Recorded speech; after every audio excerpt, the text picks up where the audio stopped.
Episode 8 और क्या हालचाल सब बढ़िया। तो ये एपिसोड एक बहुत ही छोटा एपिसोड होने वाला है, तो बिना किसी देरी के शुरू करते हैं। अब जैसे ही गोल्डन ड्रैगन यहाँ पर हमारी जान की बॉडी को कंट्रोल करते हैं ना, तो चारों तरफ शक्तियां छाने लगती हैं। गोल्डन ड्रैगन चलते हैं तो इस काले कपूटे वाले आदमी को देखकर यहाँ पर कहने लगते हैं कि ये सारी आत्माओं, तुम तो अच्छे हो, तुम भला इस काले कपूटे वाले आदमी का आदेश क्यों मान रहे हो? तुम्हें पता है ना कि इस काले कपूटे वाले आदमी ने तुम्हें मारा है और तुम्हें कैद कर रखा है, तो क्या अब भी तुम इसकी बात मानोगे? अब भाई साहब जैसे गोल्डन ड्रैगन ये कहते हैं ना, तो हमें काले कपूटे वाले आदमी को बताया जाता है, जो कि कुछ महसूस करने लगता है। वो देखता है कि जो आत्मा है उसके अंदर सीधे सच्ची बोला जाए तो आसानी से जा रही थी ना, अब वो इतनी आसानी से नहीं जा रही, बल्कि उसकी शक्तियों के बल के हिसाब से जा रही है। यहाँ पर एक काला कपूटा आदमी समझ जाता है कि अगर ऐसा ही चलता रहा तो ये आत्माएं मेरे खिलाफ विद्रोह कर देंगी। इसलिए यहाँ पर एक काला कपूटा आदमी चलता है तो अपनी पावर को बढ़ाता है, जिस वजह से ये आत्मा यहीं पर दब जाती है। अब इतने में हमें गोल्डन ड्रैगन को बताया जाता है, जिन्होंने अभी आज जो भाषण दिया है ना, वो इसलिए दिया था ताकि इस काले कपूटे वाले आदमी के मरने के बाद जो भी यहाँ पर आत्माएं बचेंगी ना, उनका कोर जान को आसानी से मिल सके। अब इतने में गोल्डन ड्रैगन चलते हैं तो एक सील बदलते हैं हाथ की, और उनकी सील बदलते ही उनके माथे से एक लाइट की किरण निकलती है, जो कि बहुत ही ज्यादा एंशियन होती है। एक किरण चलती है तो सीधा एक काला कपूटा आदमी जो अपनी बॉडी में बहुत सारी आत्माओं को एकत्रित कर रहा था, इससे टकरा जाती है धड़ाक, और इससे टकराती ही एक काला कपूटा आदमी था ना, इसकी बुरी हालत हो जाती है। और यहाँ पर गोल्डन ड्रैगन के एक ही अटैक में एक काला कपूटा आदमी था ना, जो इस टेक्निक का उपयोग करने वाला था, वो डिस्ट्रॉय हो जाती है। अब जैसे ही गोल्डन ड्रैगन एक अटैक कर देती है ना इस काले कपूटे वाले आदमी के ऊपर, गोल्डन ड्रैगन चलते हैं तो तुरंत हमारी जान की बॉडी को अभी तक वो कंट्रोल कर रहे थे ना, वो कंट्रोल छोड़ देते हैं और दोबारा से स्टोर से अंगूठी में लौट जाते हैं। और फिर जान से कहने लगते हैं कि जान अब तुम पर निर्भर करता है कि तुम इसे मारते हो या फिर यहाँ से जाने देते हो। अब जैसे ही हमारा जान यहाँ पर गोल्डन ड्रैगन की बात सुनता है ना, तो हमारा जान चलता है तो इस काले कपूटे वाले आदमी की ओर देखकर मुस्कुराने लगता है। इसके बाद हमारा जान चलता है तो अपनी काले कलर की तलवार को निकालकर उसमें हेवनली फ्लेम को डालकर सुनामी वाली बोला जाए तो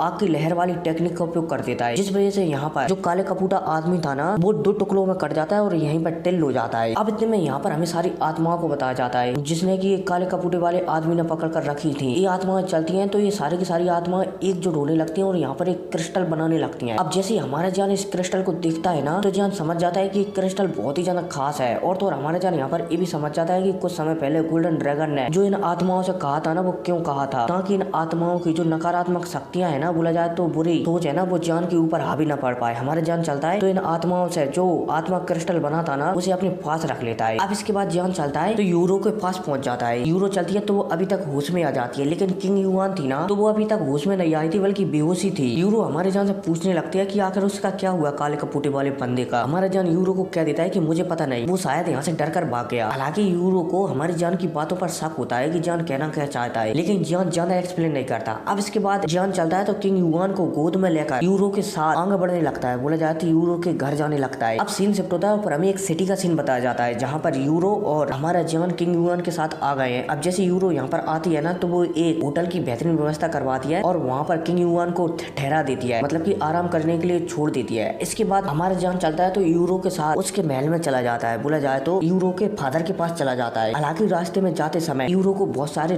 जाने पहचाने लोग मिलते हैं। यूरो चलती है तो अपनी यू फैमिली के बारे में बताने लगती है कि मेरी यू फैमिली एक टाइम पर बहुत ही ज्यादा पावरफुल थी, लेकिन अब आपसी झगड़ों के कारण मेरी फैमिली कमजोर होती जा रही है। लेकिन अभी भी मेरी फैमिली इतनी कमजोर नहीं है कि वो चिटकुटिया क्लैनों से डर जाए, मतलब कि सारी बातें बताती जा रही होती है। अब यूरो चलती है तो एक हॉल में आ जाती है, जहाँ पर यूरो के फादर यू बैठे हुए थे। हमारा जान चलता है तो इन्हें ग्रीट करता है। अब इसके बाद यूरो चलती है तो अपने फादर से कहने लगती है कि फादर, मैं आपका इलाज करवाने के लिए एक नए एल्पिनिस्ट को ढूंढ कर लाई हूँ और मुझे विश्वास है कि इस बार आप पक्का ठीक हो जाओगे। यूरो के फादर यू जब यूरो की बात सुनते हैं ना, तो वो भी कहने लगते हैं कि बेटी मैं भी कहाँ ठीक होने वाला हूँ, तुम कितने ही एल्पिनिस्टों को मेरे पास मेरा इलाज करने के लिए लाई हो, लेकिन तुम्हें पता है ना कि कोई भी एल्पिनिस्ट मुझे ठीक नहीं कर पाया है। ये बेशर्म पॉइजन पता नहीं कब मेरा पीछा छोड़ेगा। अब भाई साहब यू के फादर कहते ही है, तभी हमारा जान आगे आता है और लिटिल ए को बाहर निकाल देता है। अब जैसे ही यूरो के फादर यू लिटिल ए को देखते हैं ना, तो वो थोड़े चौंक जाते हैं, ये तो फायर हेल्प है, ये तो एक फायर हेल्प है। अब भाई साहब जैसे यू ये कहते हैं ना, तो उनके दिल में एकदम प्रसन्नता दौड़ जाती है, क्योंकि यूरो के फादर यू को पता था कि उनका पॉइजन सिर्फ दो ही बंदे निकाल सकते हैं, नंबर 1 जिसके पास फायर हेल्प हो, या फिर नंबर 2 होली फ्लेम। और इतने सालों तक ढूंढने के बाद उन्हें फाइनली एक फायर हेल्प मिल गया है। अब यहाँ पर जान और यू के बीच थोड़ी बहुत बातें होती है, मतलब कि यूरो के फादर के बीच थोड़ी बहुत बातें होती है। हमारा जान चलता है तो एक शांत कमरे में यू के फादर को लेकर आ जाता है और यूरो को आदेश दे देता है कि जब तक मैं इनका इलाज पूरा न कर दूं, जब तक हमें कोई डिस्टर्ब न करे। यू भी समझ जाती है कि जान क्या कहना चाहता है। अब यहाँ पर हमारा जान चलता है तो यू के फादर से कहने लगता है कि मुझे पता नहीं कि मैं आपका पॉइजन बाहर निकाल पाऊंगा या फिर नहीं, लेकिन मैं जिस तरीके का उपयोग करने वाला हूँ ना, उससे तुम्हें बहुत ही ज्यादा दर्द होने वाला है, क्योंकि मैं तुम्हारे अंदर से जो पॉइजन है ना उसे खींचकर बाहर निकालूंगा। तो इसमें काफी ज्यादा दर्द होगा, इसलिए संभल कर। यूयू के फादर भी हमारी जान की बात समझ जाते हैं कि जान क्या कहना चाहता है। और फिर क्या इसी के साथ ये एपिसोड खत्म हो जाता है।